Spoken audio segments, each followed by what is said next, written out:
Okay, welcome to the Sunday Lovecraft eZine video show.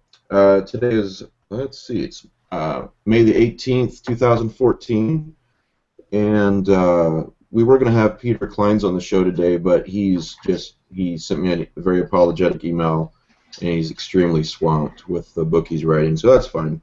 He seems like a nice guy. We'll have him on some other time. He wrote a very good what I thought was a very good Lovecraftian novel. Matt Carpenter actually told me about it, called Yep, there you go. Let me put you on the screen here, Pete. 14. And it's really, really good. It's it's a Lovecraftian story set in the modern age, which I really like. I think well, Pete, you read it. I think you've read it too, Rick.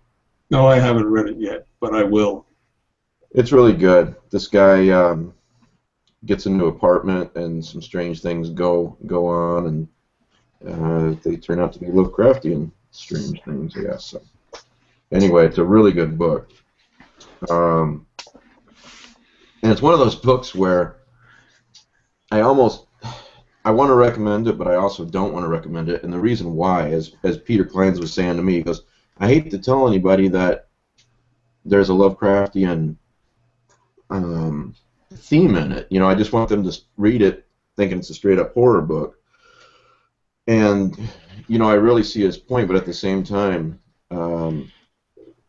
if I'm recommending it, it's probably got a Lovecraftian theme. So it's a catch-22.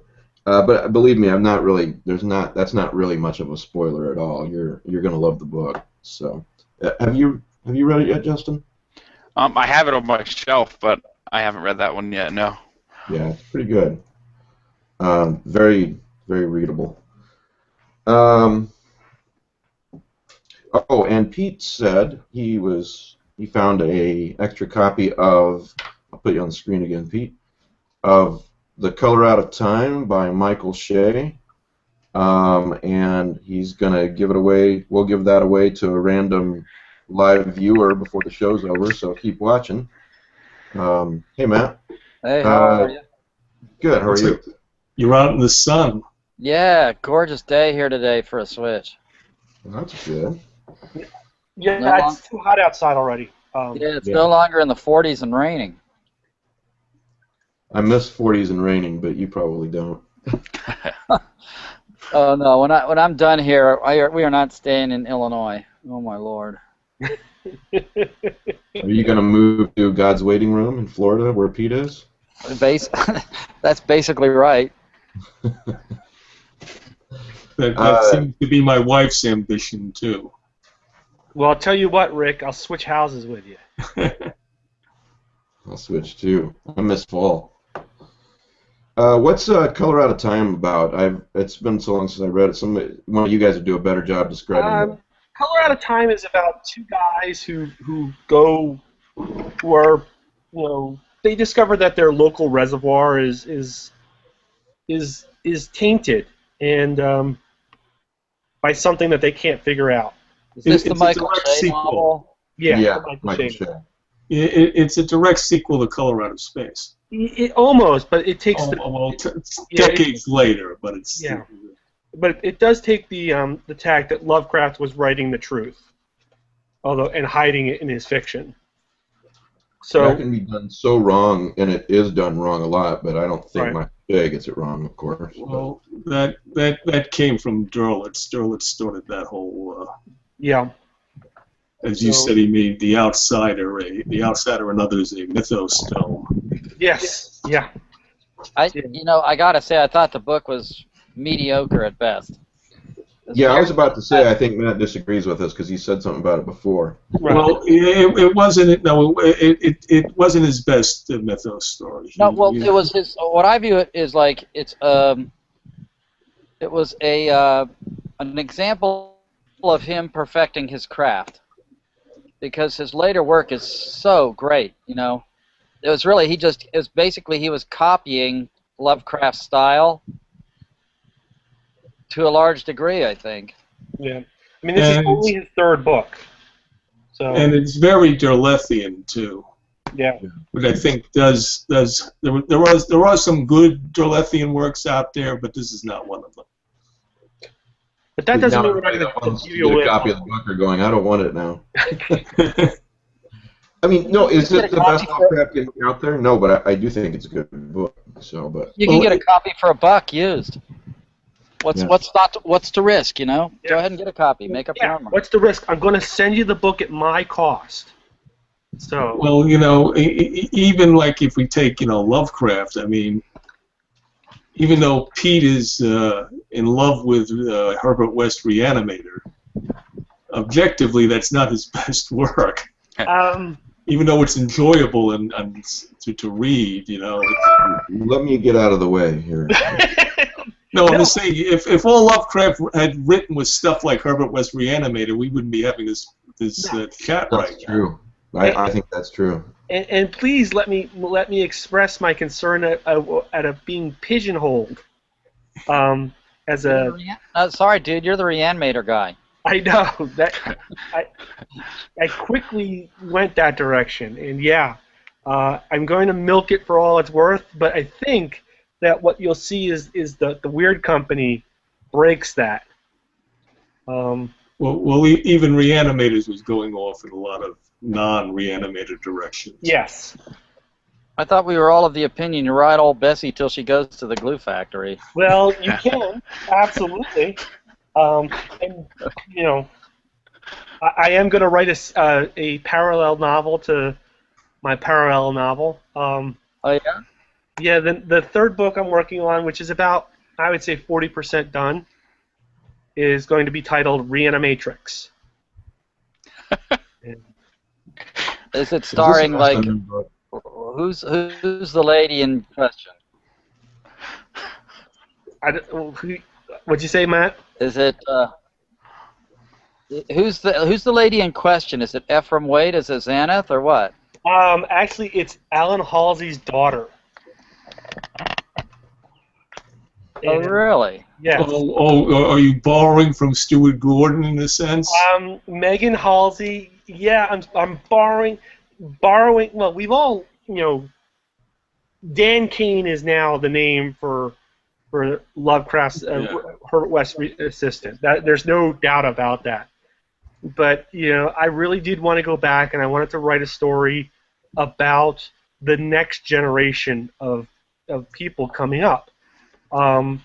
And this is a story about Robert Peasley, who is Professor Peasley's younger son, who does not talk to him, and who is a Massachusetts State Police officer, and is assigned to Arkham, where he has to deal with all the stuff that the local police don't want to deal with.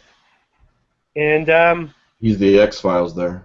Yeah, and he one night gets called in on a dead body coming out of the river, and he recognizes her as someone he grew up next and knew, Alan Halsey's daughter, Megan Halsey. And through the course of investigating her life and her murder, he falls in love with her. Dude, I'm seeing serious issues here. Yeah. It sounds like you were influenced by a movie with Dana Andrews and Gene Tierney. Laura. Yeah. Yes. Yes. So what does he want to do after work? Go down to the morgue and suck a few cold ones? What? I mean, You find that to be a serious issue? It's Arkham. Just because you fall in love with a dead girl doesn't mean it can't be consummated. well, that's true in the U.S. too, but you got to be careful. Well, just on another point, I think it's kind of cool sometimes when people rework movie elements into classic stories. Actually, I did a Dracula story once, which was consistent with Stoker, but it had everything from Hammer that you could imagine in it. One of the things that I've been... Yes, Laura. And by the way, if you haven't seen Laura, it is an absolutely beautiful movie. It's a stunning mystery. But the other movie that's playing into this is Chinatown. Oh, cool. And there's that line at the end where everything has just gone wrong, and his partner is grabbing Jack Nicklaus and saying, "Let it go, let it go. It's Chinatown." Well, it's Arkham, I guess. Let it go. It's Arkham. Yeah, exactly. It won't let go of you, but you can let go of it. Exactly. You know what happens to nosy people, don't you? Yeah, they end up in the morgue. They lose Their their nose. nose is sliced. Nick Johnson's on the message board asking, he says, so Pete's finished up The Weird Company. Cool, when's it coming out? So I just posted a link, Jake. You can get it on pre-order. Yep. September 2nd is the release date. I hope to have it out a little bit earlier than that. It's done. The rewrites are done. New cover art has been submitted. I'm supposed to have arcs within a couple of days. Who's your cover artist? It is a gentleman. I don't know his name. He's Spanish. And I think this might be his first professional sale. Well, it's a very nice cover. Mm-hmm. Well, the cover that's on there right now is temporary. Oh, okay. Really? There will be I new think it cover. works really well. Is it a picture you posted, Pete? Yeah, yes, it is, Justin. Okay, sorry. It's if you are a Facebook friend of mine or not, you can just walk through my Facebook page because I keep it open. Because nobody's done something bad yet. You might be able to find the cover art buried in there. If it's the one I'm thinking of, it's really cool. Yeah. Yeah. So. The one on there now, I think the one they're using for the temporary was It's like a reverse of one of the Book of Cthulhu arts, I think. Book of Cthulhu too. Yeah. Yeah. So, but Oh, yeah. that's why it looked vaguely familiar. Okay. Yeah, it's a mirror image of Book of Cthulhu too, I think. So I've asked all of you this question before we went live. Now I'll ask Matt. Do you know who this Jason Colavito guy is? Wrote a book called The Cult of Alien Gods, if I have that right. I might have a copy of the book. I don't know anything else about it. Yeah, there's a... If it is actually like a quote fact-based book, I probably don't have a copy because I got a real lot of heartburn with the people who think that shit's real. Yeah. Something about the secret connection between Lovecraft and Von Däniken. I've not read the book either. I read something. I was just reading about it earlier when you asked. I think he kind of posits the idea in this book that all those ancient alien kind of theorists kind of just are like taking Lovecraft's fictional ideas and kind of turning them into their own thing. I don't know if he believes it or if it's more kind of trying to say that they're riffing off Lovecraft. That's what I was about to ask. Does he believe this stuff? I'm trying to find it, but I seem like I read an article or a blog post like a month ago where someone was reading the book. I shouldn't say too much because I'm not totally sure I've got the right book. But well, I think it was Robert Price in his essay, in one of his essays. In his essay or in the Lovecraft Geek? In the Lovecraft Geek. Yeah, well, that too, because I just posted a link, Matt, on the right side. He's got a post about here's the title. Robert M. Price, Colavito, probably wrong on Lovecraft and ancient astronauts. Didn't give me enough credit. Well, I'm not going to get involved with that. Okay. But yeah, I just saw this article like literally minutes before the show started, and I thought it jogged my memory a little bit about this book, and I thought I didn't know if any of you guys knew if he really believes that, if this book is about these were real or not. So it seems like I read that somewhere, but who knows? Cult of Alien Gods. Book description: nearly half of all Americans believe in the existence of extraterrestrials. Many are convinced that aliens have visited Earth at some point in history.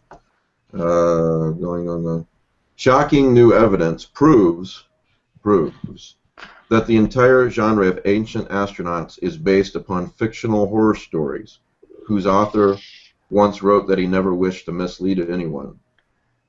In entertaining and informative book, Jason Colavito traces the origins of the belief in ancient extraterrestrial visitors to the work of horror writer H.P. Lovecraft. So. Okay, Colavito has a blog. I'm looking at it now. Yeah. I don't know, the whole thing, the whole like shocking news, blah blah blah. It kind of sounds very tabloidish, you know. Yeah, exactly. I was saying earlier off screen that the concept of alien gods was also in comic books. Yeah, it's not a secret. Yeah. Garner Fox had a story which was almost identical to Who Mourns for Adonis on Star Trek, where Greek gods were from outer space. Well, you know what this kind of reminds me of is, Rick, you might be the only one who, the Arthur Machen thing with the Angel of Mons. Yes. So, if you guys don't know this, Arthur Machen publishes a story, I think they're called The Bowman. Mm-hmm. It's about, guys on the battlefield who see ghosts that come to their rescue. And this leader gets picked. Go ahead. Go, Rick, you might know it better than I. Well, I was saying it's World War One. It was a battle in World War One. And then what happens is that the story, this fictional story that he's written, suddenly becomes a battlefield story and gets published in newspapers, and word of mouth just spreads it around Britain as if it really happened, even though there's a documented story that everybody can draw from.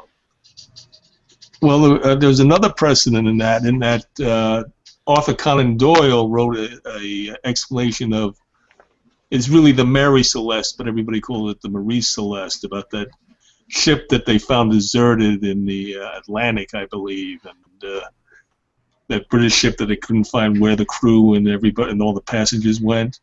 Mm-hmm. And he wrote a story called, I think it's J. Harbach Jepson's Statement, which was totally fictional, and everybody began to treat it as a real supposed claim. It was narrated by some guy who survived the disaster, and yeah, that's a precedent for that.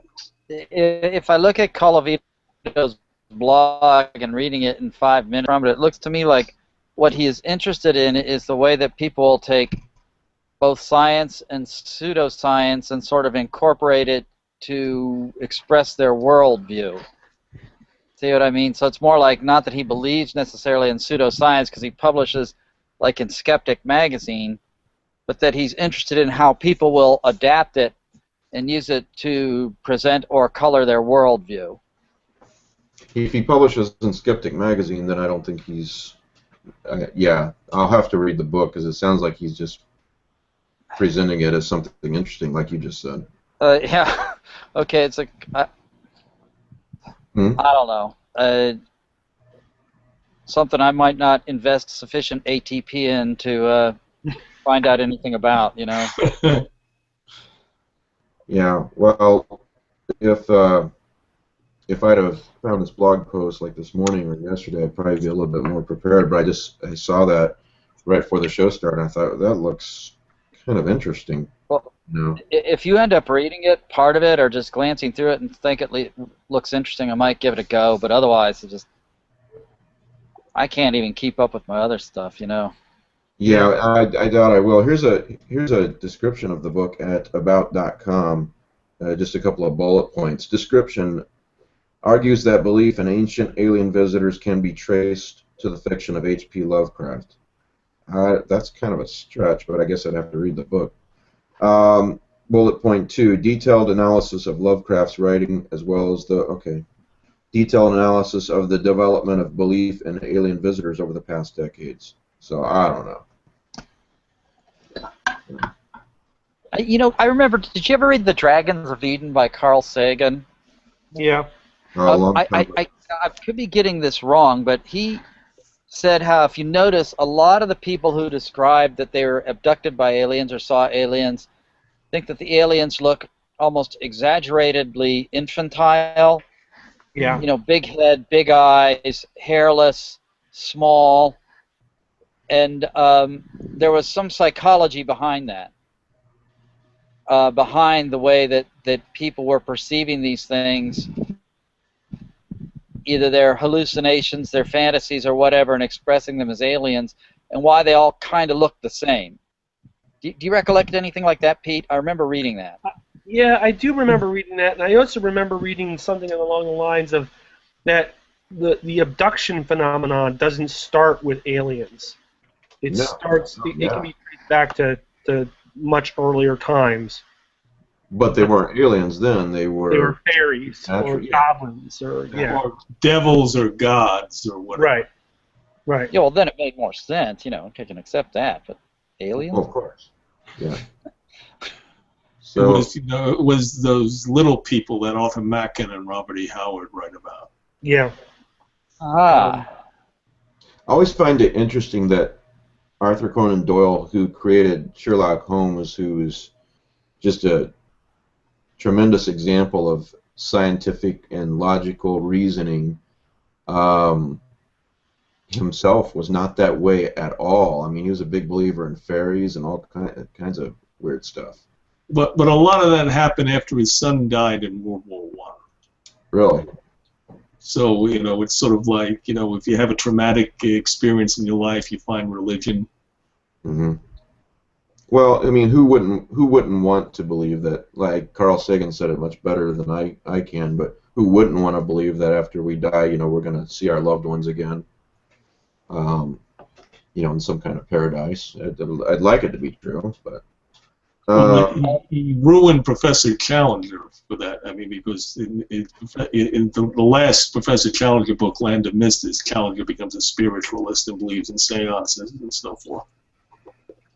Never read that. Actually, I think Sir Arthur Conan Doyle was a medical student, I believe, and he based Holmes on one of his professors. Right, Joseph Bell. Yeah, who I've read some of the descriptions of what Bell would do, where he would see someone come in and he'd say a woman would come in with a baby in a coat and she says, "Oh, where's the other baby?" Right. Yeah. And she'd say, "Oh, she's with her friend," and he said, "And did you have to walk far?" Oh. Matt just froze. He's probably a little bit away from being outside. He's probably a little bit away from his. Oh, there he is. But we got him back. You froze for a second, Matt. Yeah. Okay, so anyway, I guess if you're interested in that kind of thing, check that book out. So maybe I'm selling a few Cult of Alien Gods books, but who knows? I thought it would be kind of interesting to talk about, and we can talk about whatever you guys want to talk about too. But I said this before we started the show to Pete and Rick that I'm so much more into the cosmic horror element of Lovecraftian fiction and so forth, and less of the mythos elements, that I forget sometimes that Lovecraftians find that extremely interesting. For example, I thought one of the things we could talk about today was Lovecraftian gods and deities and the differences between some of them. For example, and I am by no means an expert, I know you guys are going to be far more of experts than I am, but I don't think Lovecraft intended Cthulhu to be as popular probably as he turned out to be. We could start there. Isn't that correct? Yeah, I always got when I was first reading him, I thought Nyarlathotep was the big guy. Mm-hmm. But some of that was because I read Dream Quest of Unknown Kadath, which wasn't published in Lovecraft's lifetime first. But then it was I'm sorry, go ahead. I didn't know. He was popping up in The Whisper in the Darkness, and he was popping up in The Horror of the Dark, and he's mentioned in Rats in the Walls. He's extremely interesting to me. Did you ever read Mr. Skin by Victor Milan? Yes. Yeah. That I thought was a great Nyarlathotep story, and it kind of actually sort of informs the way I think about it. It's like this guy sort of runs across where people are trying to summon, I don't know, an avatar of Shub-Niggurath or something like that. and they run into this guy called Mr. Skin, who is actually Nyarlathotep. And he had told him he wants to know the truth. So the guy says, well, you know, you wanted to know the truth, and it's nice to have some conversation, because the others, you have no conception what they are like. I am the only thing that is remotely near to human, and Right. you could not even fathom or comprehend them, and it was just nice to have a conversation. And then he completely turns unhuman.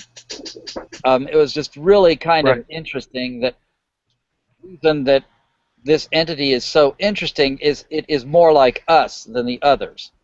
It's kind of like a middleman, you know. Yeah, that's true. Well, I wondered if there really is a whole group of middlemen. What do you And mean? like, you know, Nyarlathotep is really he's supposed to be the soul of Azathoth in Dream Quest of Unknown Kadath. So sort of like Dagon would be more of a middleman for Cthulhu, and I don't like what Lynn Carter did was lesser old ones, but I could see some little like subordinate lieutenants, that there's almost like a mafia of great old ones, and they've got like some guy who kind of manages things on Earth for them. I'm more like I like the way Laird Barron kind of thinks about it. Like, if I'm going to get this wrong, but there's this thing like, is it Old Leech or whatever? And then there are these hangers-on, and they're the ones that are tormenting humanity. And this entity doesn't really have any more regard for them than they do for humans.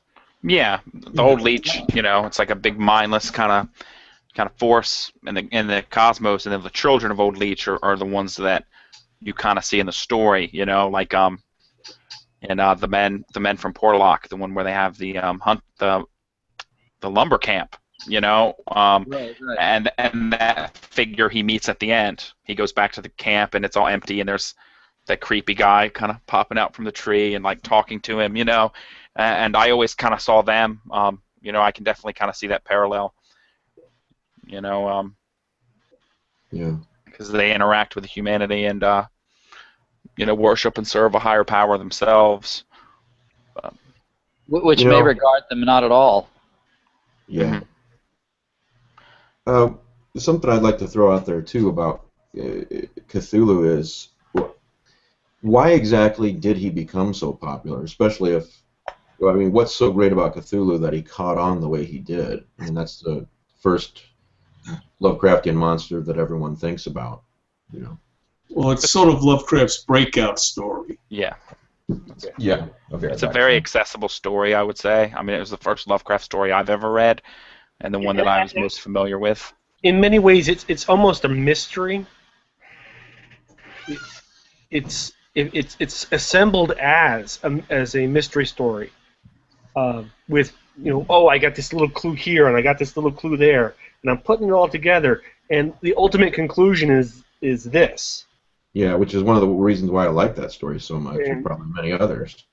So what do you think Azathoth is? It's okay. So you think of it as like some kind of giant nebula or furnace spitting forth stars in the center of the cosmos that may have some form of, if not sentience, at least more than just being an inanimate object to it. They have potential. Which is like billions of light years away, or is it some creepy tentacled monster in the bottom of the ocean ready to reach up and grab the Lusitania? You know, it's like, it's a little more immediate. Plus, it's cool. That's true. It's also, you know, as I read Lovecraft more, when I went outside, you know, because the first paperbacks were all the ones that were in the Arkham collection, Dunwich Horror and other stories. You get Cthulhu more at the Mountains of Madness. You get him in Shadows Over Innsmouth, and he's in a lot of the revision stories, like the Mound, and right, produces Coil and things. So Lovecraft kind of milked him a little more in the revision stories. Now, correct me if I'm wrong. There was supposed to, you know, Lovecraft was working on a manuscript for Azathoth. He was going to write a story called Azathoth. Yeah. Or the House of the World. Yeah, there was a fragment even. Right. I'm just wondering if we ever if we ever saw that, if it had ever been completed, would we be having this discussion? Would he have been able to do with that creature what he did with Cthulhu? But it would have been more Dunsanian from what the fragment looks like. So Okay. it would have been more closer to Dream Quest of Unknown Kadav. Do you guys have a handle, more than I do, because I don't, on exactly what Azathoth is? I mean, what do they say? The blind idiot god? I mean, like Matt said a minute ago, is he not sentient, or is he barely sentient?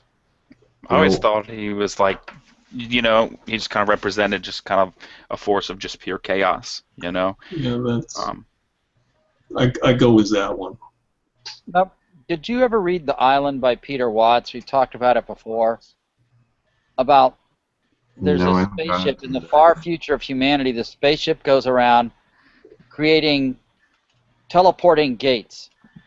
Their mission, that is endless and eternal, is they go through the universe or the galaxy, creating these gates that supposedly then the humans can use to access the stars. Mm-hmm. They lost touch with the mother planet millennia ago, or who knows how long ago, because they're traveling close to relativistic speeds. And they come across this system where they're going to build a gate, and they come across this entity which is about the size of an entire solar system. And it communicates them with flashing lights, and this person who's on duty and awake on the ship at the time sort of calculates if these things are neurons, it's got the intelligence of a quadrillion brains. Mm-hmm. And it communicates with them after a fashion that they're going to build the gate in the middle of it, and could they please just relocate it, a couple parsecs to the left or something. And that's as close as they can get to communicating with this thing, because they've got no frame of reference. And this guy actually starts to revere it as like it is all-knowing and all-seeing, and it's much more intelligent than us, and it doesn't have any of our baser features. And I don't want to give it away, but that turns out not to be the case. Mm-hmm. But so it could be something like that. But I always thought of Azathoth, frankly, like an interstellar furnace, just like spewing forth elements and energy, pulsars, quasars, new stars, and Like maybe that was just like sort of somehow organized into some form of awareness. Almost a living like hell. Yeah. Like, there's another, actually, thinking about Peter Watts again, he's got this novel called Blind Sight about a creature that is much more intelligent than humanity, but it's not self-aware. It's a very interesting distinction. Right. And that's a good book to read, by the way. Well, Azathoth is called an outer god, apparently, right? Well, That's a Chaosium. Yeah, that's a Chaosium Chaosium created thing. that term. Oh, okay. I'm just saying, great old one meant whatever Lovecraft felt at the moment. Right. There's really no, the only term I can think of for Azathoth is he's the Lord of all things, and one of the ways, either a Horner of the Dark or a thing on the doorstep. It always drove me crazy, about, like, you got the elder things, the elder gods, the great old ones, the old gods, the ancient elder old ones. How do you keep track of all of those? I mean, it's like, it's practically not worth it. Well, Yeah, once you go in. I don't. I mean, I'm much more interested in the themes, as I said a million times, but, a lot of people do find it very interesting, so I'm sure if Bob was on the show right now, you could probably go down the entire list from memory and talk about what makes each one of them unique. Well, but all that terminology came. Derlitz wanted to simplify the mythos to make it understandable to people.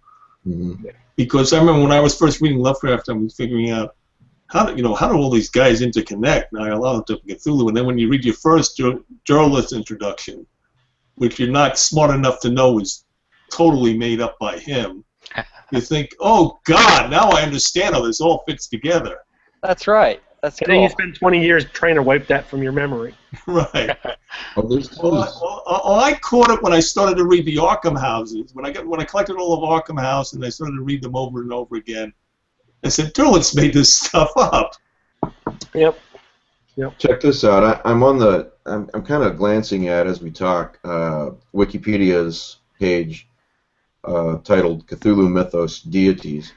So under the Elder Gods heading, the second paragraph says, I wish Joe was on the show today, it says, as for great old ones, Joseph S. Pulver mentions in his Nightmare's Disciples, Nightmare's Disciple should be, a series of original Elder Gods, Yep. though lacking any description about their true form. The story introduces entities as a Dedu. I'm not going to say all these. I didn't remember that stuff. I remember the plot of the story, but I think it's like one paragraph. oh, is it? And Joe, in that, almost turned the great old one Elder God conflict of Derlitz into the Trojan War. It seems to have all happened because Cthulhu's wife ran off with that guy from Brian Lumley who looks like Cthulhu. Oh, Cathanid. Yeah. The crystalline Cthulhu. Right, but I mean, but it was like the wife ran. Cthulhu's wife, when it was his first wife, he had like the second one was Lynn Carter's creation or something. His first wife ran off with another tentacle creature. Jeez, we might be anthropomorphizing a little You bit. think? Just a little bit? Well, there's so many of his other creations. I think, Lovecraft himself, I could be a little off here, but I think, the only ones he kind of mentioned himself in any of his stories were, and I'm on the same page as you are, Mike, Azathoth, Cthulhu. I was about to ask what your... Yeah, go ahead. Yeah, Shub Nagurath, Yog-Sothoth, Yig. Nyarlathotep, Yig, and it says Gatanathoa, but I think that was a co-written or ghost-written story with Hazel Healed. Yeah. And I think Yig was really as well from the Zelia Bishop stories. Right. But I think. the deities in Hazel, Heats, and Zelia Bishops. If Lovecraft's letters are to believe, he created all those. Just like he got a vague idea from those clients and just went with it. He might have been told, make a serpent god or something. Yeah. It looks... Okay, I'm on a page on Weird Tales. I'm sorry. Yeah, I know, but first thing that popped up. And let's see, Cthulhu, Dagon, just Lovecraft himself. This seems right. Yog-Sothoth, Azathoth, Nyarlathotep, Shub-Niggurath, Yig, Yeb, Nug, Hastur, Sagwa. I don't know if I'm saying that one right. I never know. Sothogi. I think that was Clark Ashton Smith. Yeah, I wouldn't include Hastur. You have to go back to Ambrose Bierce. Yeah.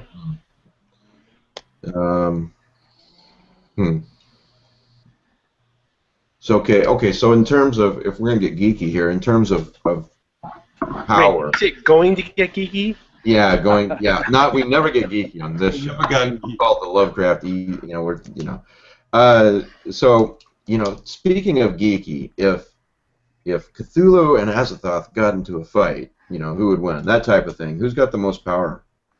I think Azathoth, really. Lovecraft tells you that Cthulhu is just their high priest. Yeah, right. well, Azathoth is the Lord of all things. Yeah.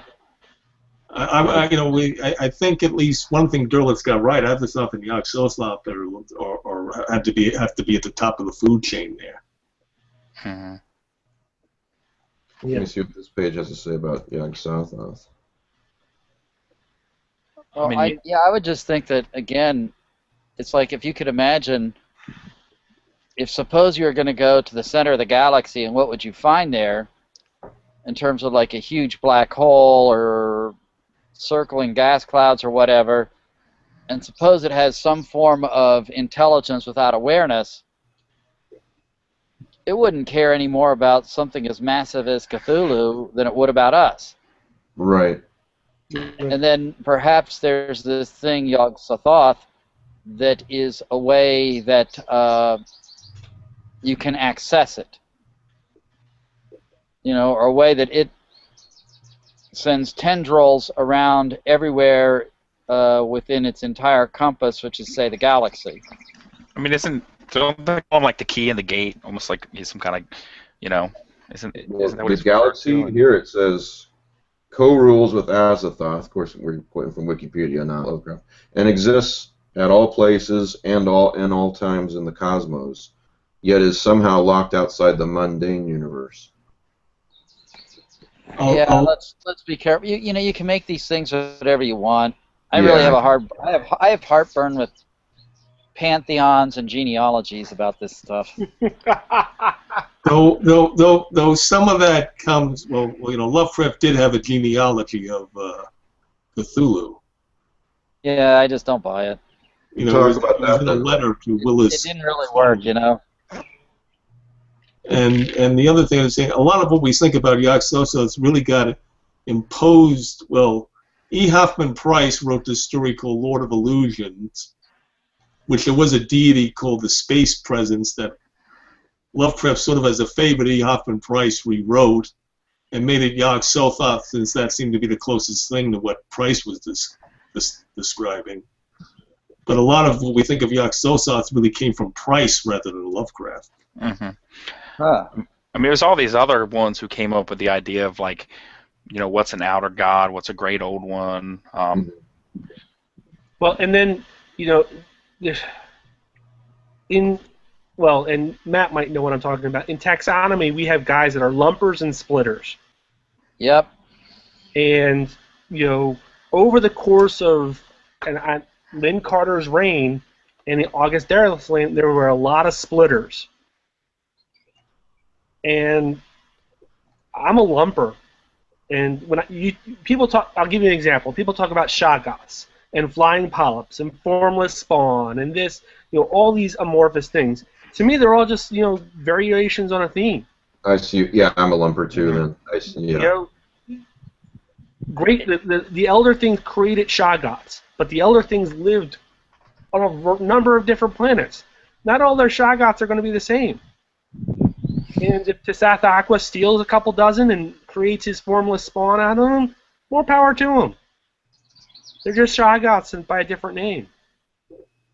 Actually, it's very interesting. My oldest brother is editor of the journal Cladistics. And he always is talking about clades, which is grouping creatures by shared characters. Right. And that's just what you're doing. You're doing cladistics for these things. Right. Right. And so, you can apply that to some of the things that are going on in, the elder gods and the outer gods. Are these just different names at different times for similar things? Yeah, well, listen, in that regard, Robert Bloch wrote a story called Mother of Serpents. Right. But essentially said Yig from the mythos and Set from the Conan stories were the same god, which to me made perfect sense. And then Carter and DeCamp in a couple of Conan stories split them up, which Right. I've gone with in my own fiction, but I really didn't like.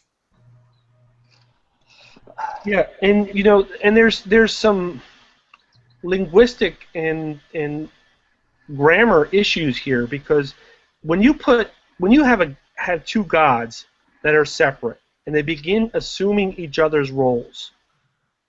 For example, Ra and Horus can become Ra Horus. You put that up punctuation mark, a straight line between them, so that they have one jointed name now. A hyphen. You hyphenate the name. I just assumed they were female gods who got married. It's like, again, I think back to like Stephen King and From a Buick 8. You call it a Buick because we got to call it something. This is Right. humanity's perception of something that is. It's like we're in flatland looking up. Yep. That's an example I've used quite a bit. Right. And by the way, from a Buick 8. Talking to the audience, if you've not read that, you should. It's a really good novel, Lovecraftian Stephen King novel. So you liked it, Matt, right? Oh, it's great. Yeah. Thanks for introducing me to it. It was a very fun read. And you know, you're right. Does it really matter? No, heck no, it doesn't matter. I know people like talking about this stuff, and we've, you know, in the year and a half or so that we've been doing these shows, we haven't really talked about it. So I thought it'd be a fun thing to talk about. It's actually You know, I think about like when I first started reading the mythos. It's like every mythos story, people had to invent their own entity. Then they had to incorporate it into the pantheon of Derleth. Then they had to list every book in the Eldritch Library, plus create their own tome. And for a while, I thought, oh, that's what the stories are all about. And then after a decade or two, it's like, man, this is all crap. And it's like, now people have kind of gone the other way. And instead of creating their own entities, they're just kind of alluding to this, that, or the other, like you say, more cosmic horror. And I think it really works. Yeah. Well, you know, we went from in a lot of mythos fiction where, you know, like Derleth, especially in his so-called posthumous collaborations, of somebody going in a guy's library and you have all these books. As you said, every mythos established book in creation, Nameless Cults, Mysteries of the Worm, whatever. And then we got away more to like a Robert M. Price sort of story. You'll still get books, but they're the most obscure things from mythos fiction that you ever heard of. When somebody like Price goes into some library of somebody, like it's in that treehouse. I think it was the treehouse was the story he wrote with Willem Pugmire. It isn't the standard mythos tomes you find there. You know, when I go over to Sandy's house, Sandy Peterson, you know, he's got all this stuff in his head, and so he'll be like talking about, oh, I mentioned some Lovecraftian god. I'll be like, nah, who's that again? He's like, well, you know all this stuff. You edit a Lovecraftian magazine. You know who I'm talking. I'm like, no, I don't, and I don't think it matters. So you know, the stories are definitely better when the focus started to shift towards the cosmic sphere. Yeah. Ramsey Campbell's The Darkest Part of the Woods. Say that again. The Darkest Part of the Woods by Campbell. Mm-hmm. You're talking One of about my favorite things about it is the only time he mentions all these ancient tomes is some offended religious student burnt the whole library's collection. Yeah. That's no more ancient books. But then he wrote the sequel where they then discover them again. So Right. he got a good plot out of it. That was Oh Last man, which Revelation book was of that? Galaki. What was the sequel? No, The Last Revelation of Galaki. Oh, okay. That's the sequel to The Inhabitant in the Lake. Like right, but it is so, you know, it's built on the fact that they've lost all the books and now they got to find them. Yeah. Yeah. Which, by the way, someone made the comment last night that every time they watch this show, they're frantically writing down new books to put on their Amazon list. But I thought that was a really good Lovecraftian novel that Ramsey wrote, The Last Revelation of Galaki. Yeah. I liked it. Look it up, I man. loved it. Yeah, it was really good. It's a slow creeping horror. I mean, you know up front that it's not going to end well. Right. Has some darkly humorous moments too. Yeah. You know. In the, Yeah, it's a that he slow does. burn. That's exactly right. I love that. So. You know, they it was published last summer, but they recently republished it with the new cover art and stuff. Looks pretty cool. Yeah, I don't know if that was like a matter of contract with the artist. I thought it was the revision, but apparently it's just got some typos fixed in it. I asked. That's what he told me when I asked him. I just bought a copy because they used like a blurb from my review, like on the back cover of this one. So I was like, well, crap, no, I got to buy this one. But I do like the second cover, the art a little better. But yeah, do you have that? Because I haven't seen that. I wasn't crazy about the cover of the first one. yeah, it's actually right here.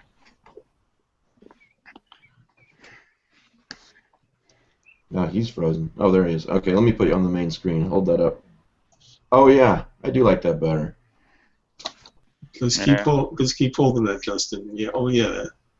Yeah, that kind of fits the novel better because it all had to do with. They're like yeah.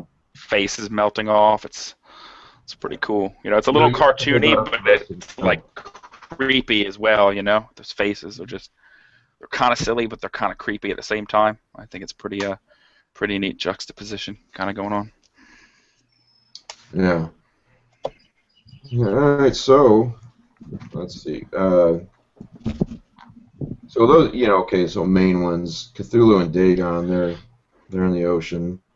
See, I like Shub Nagorath. You know, I always had a soft spot for that one. The How Black come? Goat. You know, Talk about that.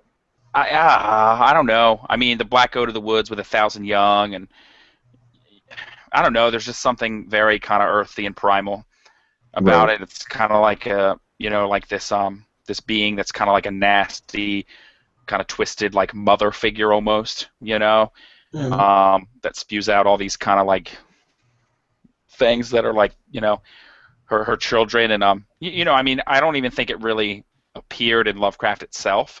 Right. But it's You're right. referenced a lot, like in a lot of the Right. like incantations and stuff, and a lot of other kind of authors have kind of built Yeah.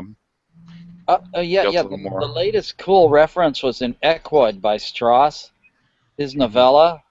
You can read it for free on Tor.com, and he's there.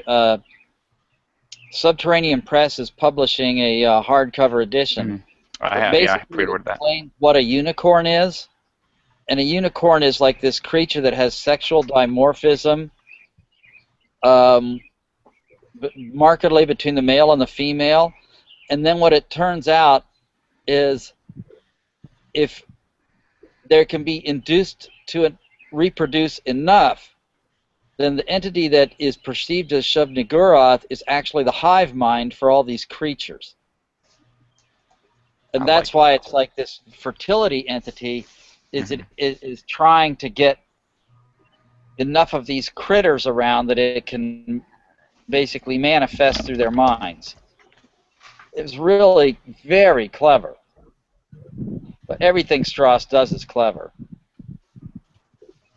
Patrick Burdell just posted on the message board. Did you guys see this? Looks like a picture or scan of a. Anyway, here's what he writes. Here is a mythos bloodline from a letter to James P. Morton by Lovecraft. Cthulhu and Tsathoggua are the first of the lions to inhabit this earth. Sorry, was somebody else saying something? No? Okay. Anyway, that's on the message board. As the thoughts at the top. It doesn't have the whole list in there. I wonder if that's scanned somewhere online. But anyway, thanks for posting that, Patrick. Hey, Matt, you were kind of comparing Shub-Niggurath to kind of like a fertility, god, and so I grabbed this real quick. The Cryptocurium, Jason McKittrick, he does all those sculptures. Yeah. This one just came on the other day, and it's his Shub-Niggurath, and it's very much kind of, like a kind of fertility god look to it. Good depiction. And one possible form. And then Joe Brower's, his is a little more goat-like with the head, but still, like the kind of feminine mom and but you just want to shove those. no, I was sorry, but no, McKittrick really went with kind of that whole fertility, look. Yeah, I don't know. I like Joe's Nyarlathotep. Since we're Joe Brower's. Yeah, that's a good one. McKittrick has a few as well. His Nyarlathoteps are kind of more like the Black Pharaoh Egyptian. Like I have one over there. It's like kind of like a Black Pharaoh, except instead of a face, it's almost like a hole with kind of tentacle-y kind of things coming out. It's pretty cool too. I don't know. I think one thing that's neat about all of these is, some of them are the way they're described. It leaves it so open to interpretation. So you kind of get all these cool takes on them. Well, you know, Shub-Niggurath was the only description is in a letter by Lovecraft, and it's a cloud-like entity, which is what I never imagined it looking like that based on the stories. Hmm. Yeah, same here. But I guess, you know, like was said, if Lovecraft didn't write the stories and people ran off with the black goat part of it, Yeah, you know. because all he, it's the most it's mentioned is, like the Whisper in the Darkness. There's like a recording of a ceremony, and all they just, do their Shub-Niggurath, the black goat of the woods with 1,000 young, and I don't know. I just always kind of liked that one, maybe because it was so unexplained, just kind of that line, and lines like that, thinking of like a nasty cult in the woods, hints at so much without going too much into detail. Yeah. Justin, have you read The Thing from Lover's Lane? Sorry, the what? The Thing from Lover's Lane? Is that Nancy Collins. Nancy Collins. Yeah. I don't think so. Yeah, it's a good take on the black goat of the woods. But wasn't in that one, wasn't it male? Yeah. That was what I found was most interesting. Yeah. I might have actually. It was in the Tales Out of Dunwich, the Robert Price. Yeah. I may have then, because I do have that book, but it's been a long time. Ramsey Campbell was ambiguous about whether Shub-Niggurath was male or female. Yeah, Moonlands. He used that one. He and she. And there's a story by M.R. Carter, and that's not Lynn. It's a different Carter in the Shub-Niggurath cycle, where Shub-Niggurath is male. Right. Just so you know, Shub-Niggurath plays a critical part in the Weird Company. Cool. I think you gave us a hint of where you were going with that angle before. Yeah. So. There you go, Justin. Nice. So, if you guys were going, if someone had not read Lovecraft or just started reading Lovecraft, and they wanted you to explain who Nyarlathotep was, how would you guys explain that? I mean, there's so many different things. There's the way I think about it, but I might just refer them to the Cthulhu Mythos Encyclopedia. Mm-hmm. It's really, if you've just gotten started, you don't have to use it to confine yourself to a box, but it is really a well-written reference about this sort of thing. Daniel Harms, right? Yeah. Gorgeous book, too. Well, what I always liked about I always say Nyarlathotep. I'm pronouncing it differently than everybody else. Is he had 1,000 forms? Right. Yeah, he does. Like anything. Yeah, and once again, Chaosium is trying to list a whole bunch of them, because he can take on some interesting concepts, whether it be the wired man or the bloated woman. But in many ways, Nyarlathotep is Lovecraft's version of the devil or the trickster. That's I was going to say that. Yeah. If you that's what he reminds me of, kind of a lot. He is the black man. Yeah. Yeah. As a matter of fact, in Dead But Dreaming, Kevin Rudd, the forward to Dead But Dreaming, he talks about him a little bit. Sorry, Pete, we're going to say something. I'll look for that while you. Oh, yeah, no, it's just he is the trickster god. He is, as somebody mentioned earlier, the one thing that we can communicate with and have a conversation. Right. There is some portion of him that can understand our wants and needs. See, I think that makes him scarier in a way, because I mean, I guess that's up to debate, but it's kind of like like a lot of people would say like how Laird Barron's kind of thing. It's very Lovecraftian, but one of the biggest differences is where so much of Lovecraft's deities and everything, they're so indifferent to us. And whereas Right. you look at Laird Barron's like Old Leech and Children of Old Leech, and they're not indifferent. They're very calculating. They're sadistic. They want to toy with us. They want to, and in a way, Nyarlathotep, since he's able to, communicate with us, so it makes him, if the other ones are indifferent to us, whereas Nyarlathotep can communicate with us, so he's not, it's not that he's indifferent. I mean, he sees us for what we are and can understand us so much more, and kind of like Pete said, that's why to me I always saw him as kind of like like the devil in a way. All right, so Yeah. Well, here's what Kevin Ross has to say about it in the foreword to Dead But Dreaming. Another thing bothers me about how Cthulhu mythos entities are portrayed. They aren't like us. He's saying, never mind. They aren't like us. They're aliens. So instilling them with human emotions and motivations trivializes them. They don't go around imprisoning each other with elder signs because some are good and some are evil. They don't make bargains for human souls like some tentacle festooned Satan, and they sure as hell don't stand around and prattle off their threats and plans like Fu Manchu or the villain in a James Bond flick. We are beneath them. Nyarlathotep seems to be the exception, but I think I've got him pegged. Whereas humanity are just insects to the rest of Lovecraft's cosmic gods and thus to be ignored, Nyarlathotep is that sick son of a bitch who delights in pulling the legs and wings off of us to see us twitch and crawl. So. He clearly never did read Emerson's The Riddle of Cthulhu. All on the line.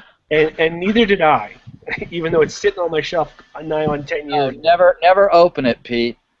Oh, I have both those books.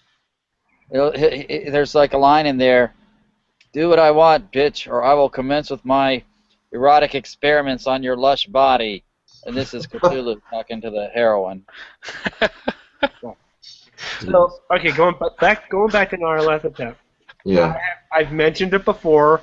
I think it's clear from some of the things I've written that the reason and this is my position, the reason that Nyarlathotep is able to relate to us and we're able to relate to him is because he is us. He represents the human species as an elder god. He is our potential. He's what we could become under the right circumstances. Yeah.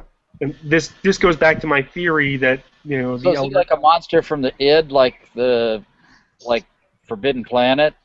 Kind of, but yes and no. My thought on, and we talked about this last night, my thought on creatures like Cthulhu and Hastur and all these things is that they are the end results of singularity events. And Nyarlathotep represents the potential for the human species to achieve some sort of singularity event. But because he's not bound by time, he can slip backwards and try and guide us toward that. Yeah. And if you go back to like Arthur C. Clarke or some of the what was the game where you tried to raise up animals into sentience? The Uplift War by Bryn? Yeah, but there was a game. I can't remember what it was, but there was all these little. There was this thing that you could trigger intelligence and sentience in a species. And in my mind, the Shining Trapezohedron is one of those things that could trigger the transformation of a species from just being a species into being almost godlike. Sort of like an advance on the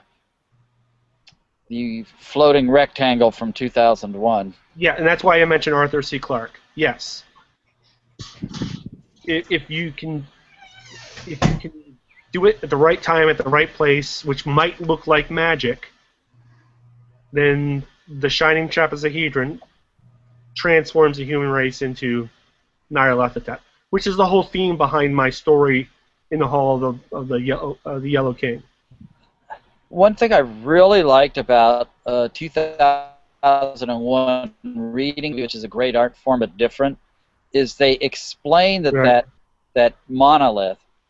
It says it drives the the scientists crazy because whenever they find a way to measure it to the depth of their accuracy, it is a perfect ratio of 1 to 4 to 9. Right. And then he goes on to explain that, but it goes on unperceivably like to 16 to 25, 30, like in each dimension. It's got this perfect configuration, so it's like a gateway. Right. If you know how to use it. Yeah. Well, since you're bringing up 2001 and going in with your theory, Pete, the astronaut become Nyarlathotep at the end? Yeah, the astronaut becomes part of that continuum. Sure. And it's an unhappy continuum. You know, he's alone. He's a lone mind, surrounded by aliens who don't know how to integrate him.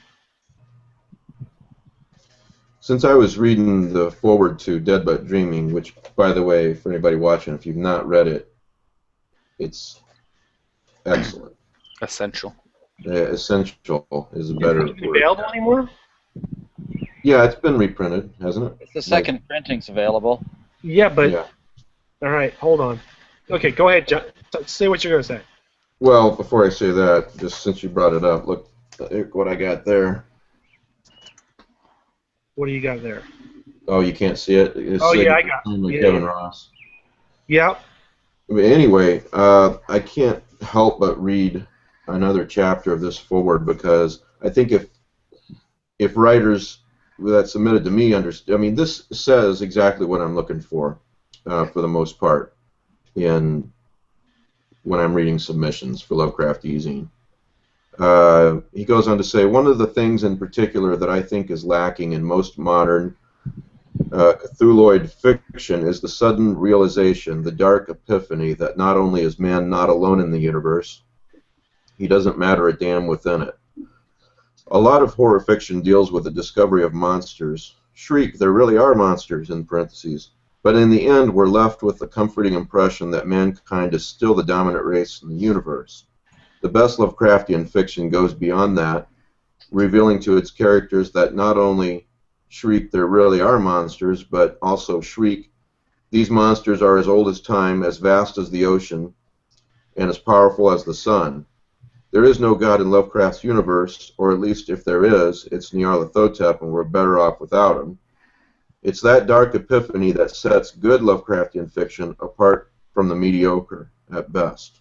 So, since I was in that forward, I just had to read that, too. It says it so well. So, I killed the show, apparently. No, I think that book is marvelous. It's like it's got like 7 or 8 masterpiece stories in it. Yeah, Justin is right. It's essential. You got to read that. It's, when you're looking at, there's so many Lovecraftian anthologies out there, and you'll see a lot of them, and they're just a lot of pastiche to wade through. But then you have a few that kind of set the bar high, and I think that's one of the few. I know some people don't like it, but I liked it. Lovecraft Unbound, ones where they're looking at his themes and trying to take it somewhere beyond pastiche. Yeah. And Let me address that real quick with you guys, and this is a bit controversial.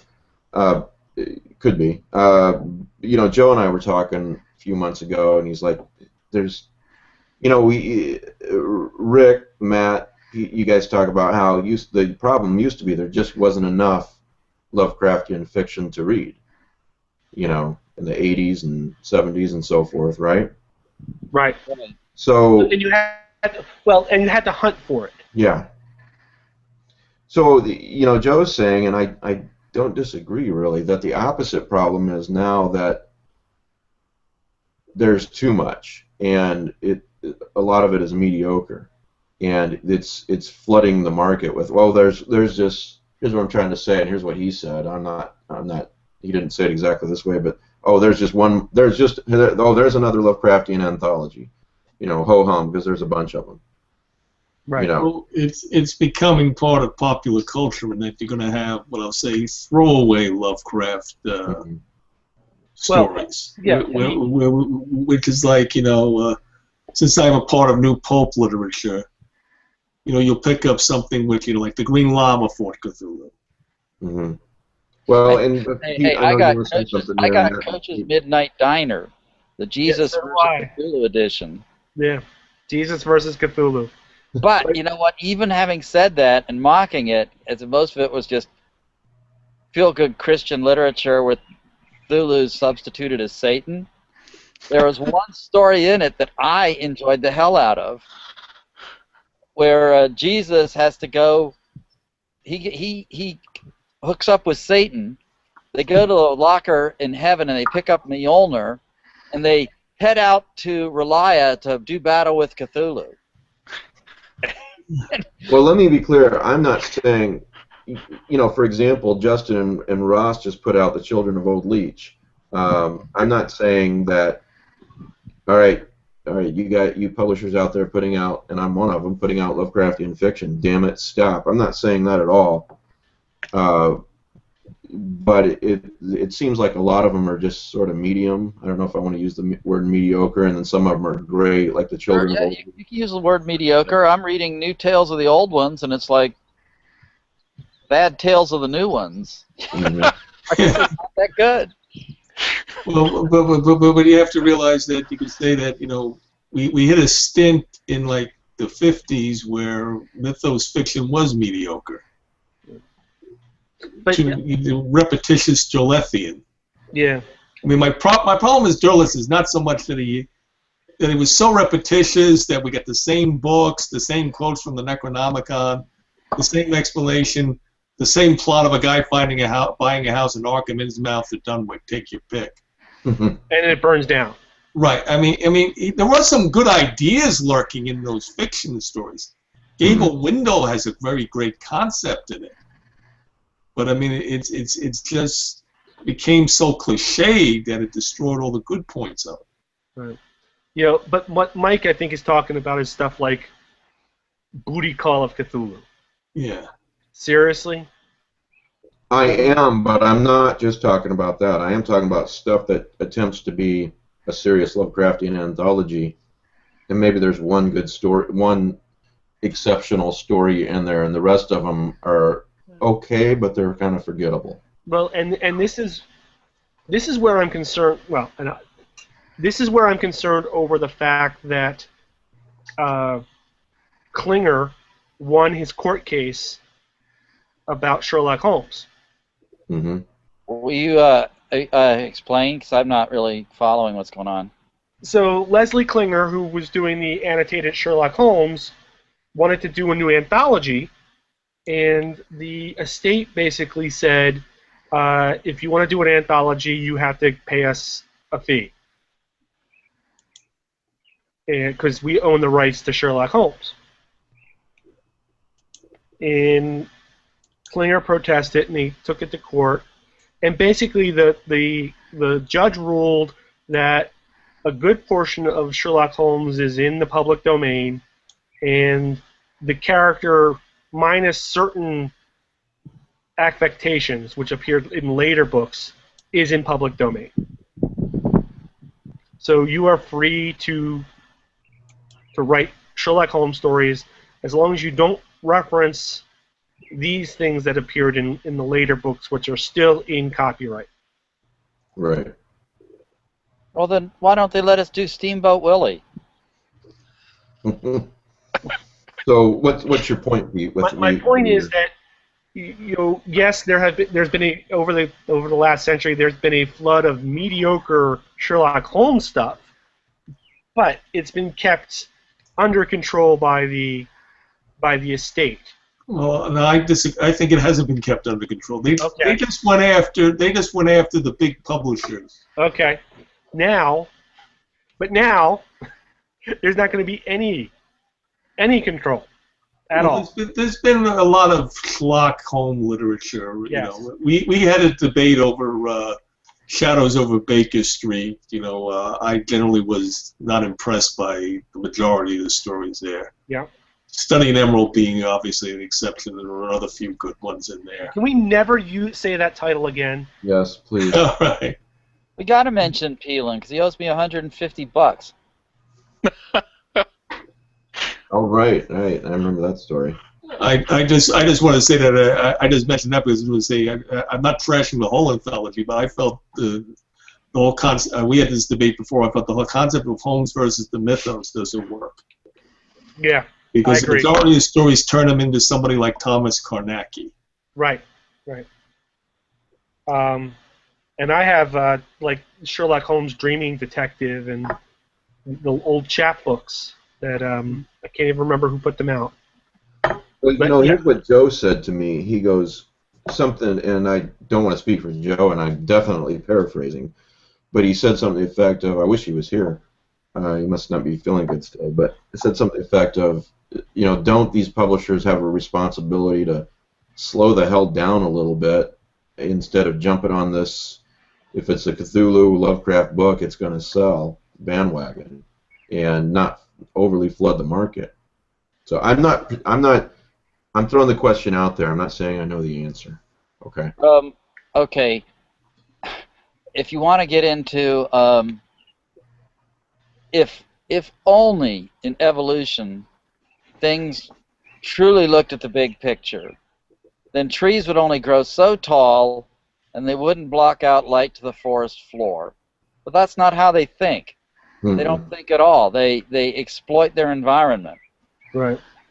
These editors are just thinking of like, damn, I can make rent. Yeah, and I'm going to go back and I'm going to support you on that, Matt, because I have this big thing when I talk to people who are trying to break in. They say, what is the purpose of a publishing company? And they always say to publish books. And I'm like, no. The purpose of a publishing company is to make a buck. money.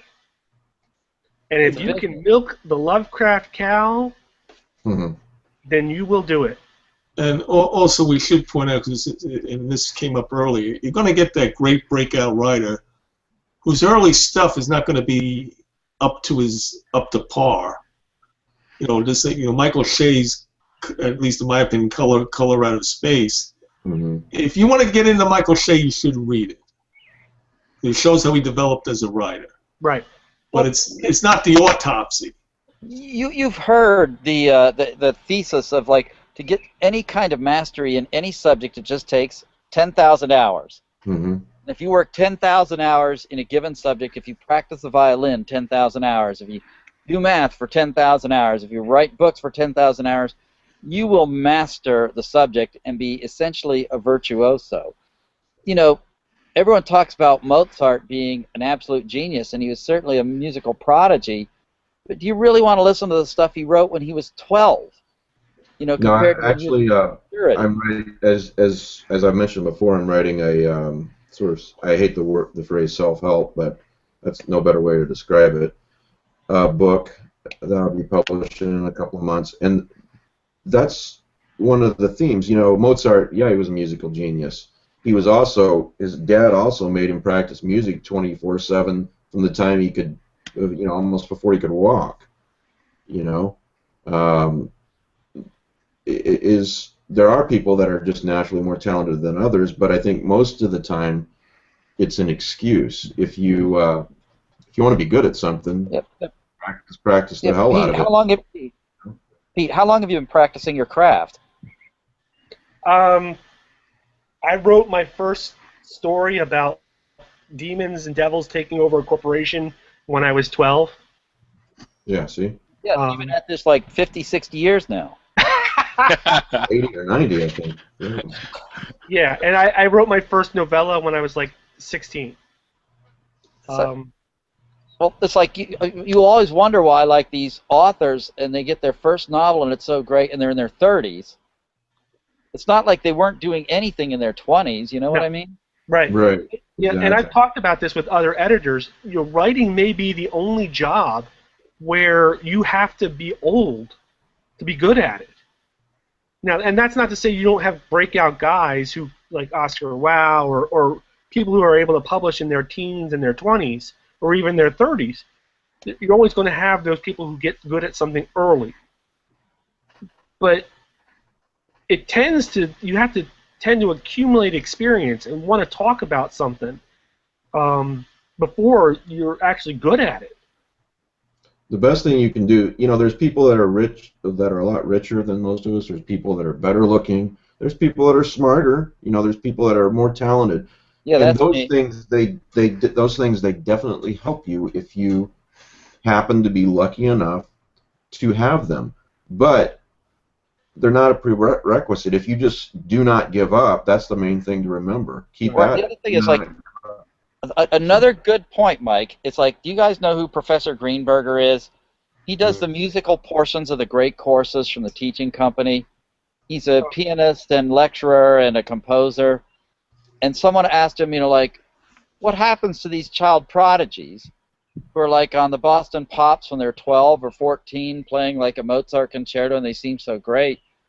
And he says, a lot of them have been at it so long that when it gets to be like they're in their late teens and early 20s, and they're still going to have to practice thousands and thousands of hours in the practice rooms, they just burn out on it and they just find something else to do. Mm-hmm. Yeah. But if they really want to become, say, one of the great virtuosos, then it still requires that basic investment in time. I don't remember what famous pianist it was, but he played a concert, and, as always, was magnificent. Someone came up to him after the show and said, and she goes, I'd give my life to be able to play as well as you do. And he said, I did. In other words, my whole life I've been practicing. Yeah, and I can't remember who said it either, but basically it goes as like, the guy finishes his concert and somebody comes up and says, well, what are you doing tomorrow? And he says, oh, I have to practice. And the guy says, well, why do you have to practice? And he says, because I still have things to learn. And as long as you keep that tact, and this goes back to what Joe talked about and having the toolbox.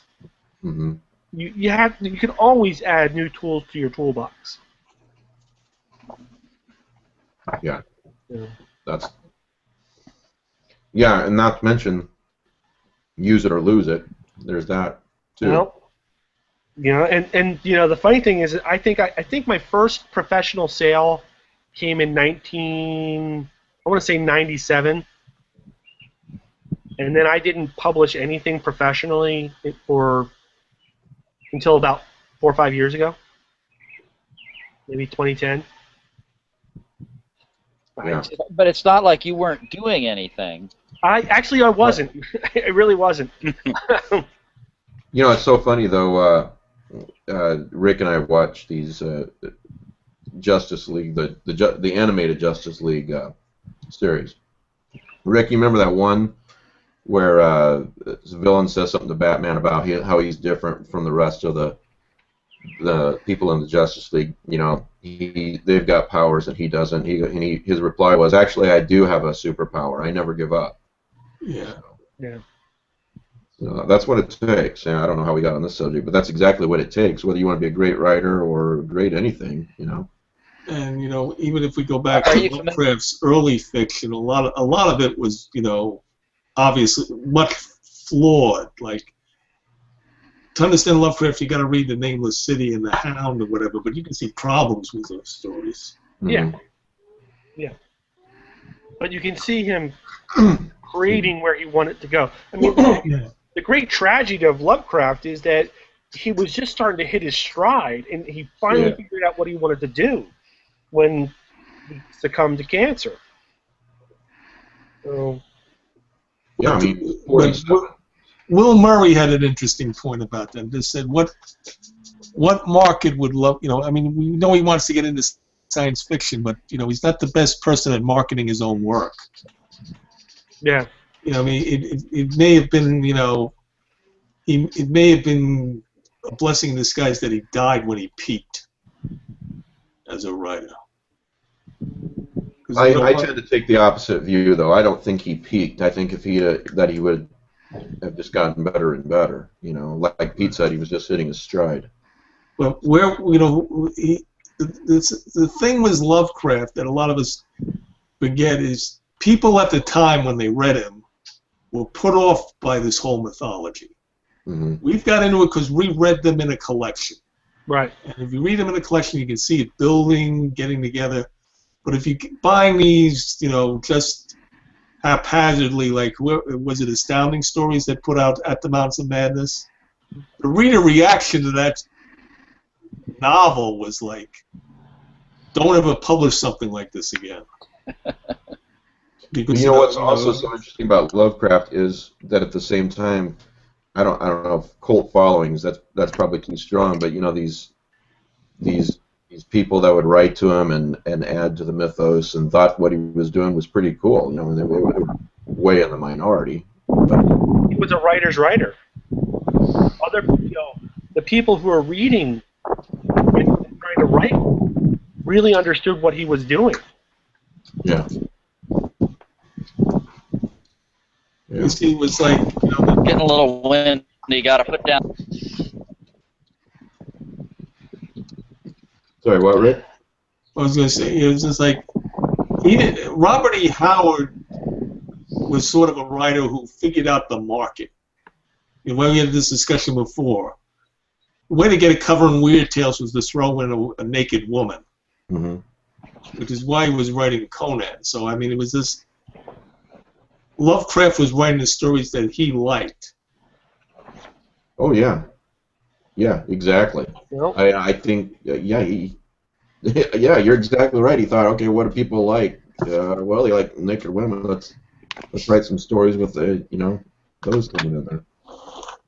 So that's where sort of he and E. Hoffman Price parted company, in that Price was writing commercially and repetitiously too. Because I've been reading a lot of Price, not just horror fiction, detective fiction, whatever, and he seems to sell the same story twice to different magazines. I mean, it's not the exact same story, but it's the same plot. double paycheck. Yeah. It's basically whatever he sold for Weird Tales ended up in a different version, Spicy Mystery. There's a little more sex thrown in. A lot more sex thrown in. Well, go ahead. Sorry. I just finished Scott Nicolay's book, and I wrote a review for that, and hopefully that'll get published soon. But one of the things that is big in Scott Nicolay's books is that, well, in his stories, is that for the first half of several of the stories, in fact, the dominant amount of stories, there's no supernatural or weird element whatsoever. And then all of a sudden they take a right turn. Mm-hmm. And in that sense, I'm kind of reminded of From Dusk Till Dawn with Quentin Tarantino, where up until the vampires appear, it's a strictly noir book with a family getting kidnapped by bank robbers. In much of Nicolay's work, it's guys talking about the problems they're having with women, and trying to make ends meet with their kids and their job, and pursuing some academic piece of trivia, and then all of a sudden things go wrong, and it could easily have gone wrong in a completely different direction. It could easily have just turned into a noir book rather than a weird book. Yeah, I love stories like that, by the way. It didn't matter. Ultimately, in my mind, I'm thinking it really doesn't matter what happened. It's just something happened, and this guy's story is over. That it happened to be weird is a bonus for us.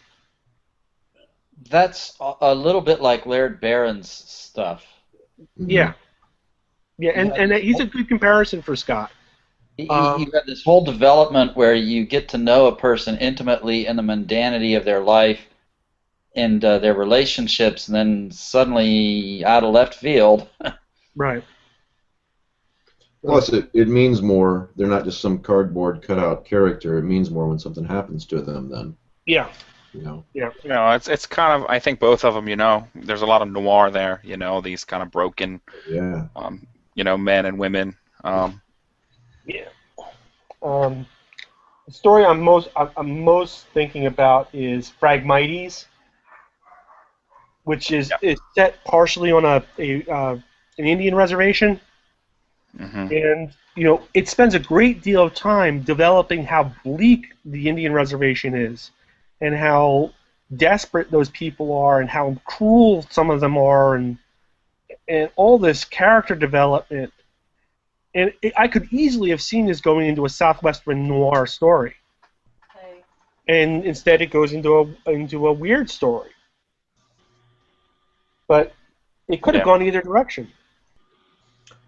Pete, how do you want to? Do you want me to give away this? Oh yeah, go ahead. Color out of time the normal way, random, or last time you mentioned you wanted somebody to answer a trivia question. Oh God, I don't know any trivia questions. Okay, well that's what you said last time. You said I don't want to do random, so I just thought I'd give you the option before I did. No, random. do it random. I mean, I know lots of trivia, but.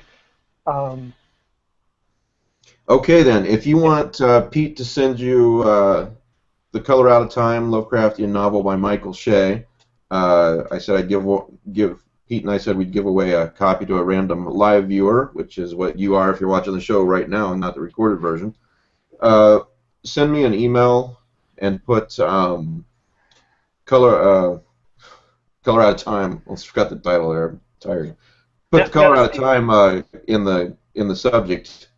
And the email is Lovecraft eZine, Lovecraft eZine @gmail.com in the next couple of minutes here, and I'll use random.org to pick someone randomly from the emails that I get. So, and then I'll send it over to Pete, and he'll mail you the book.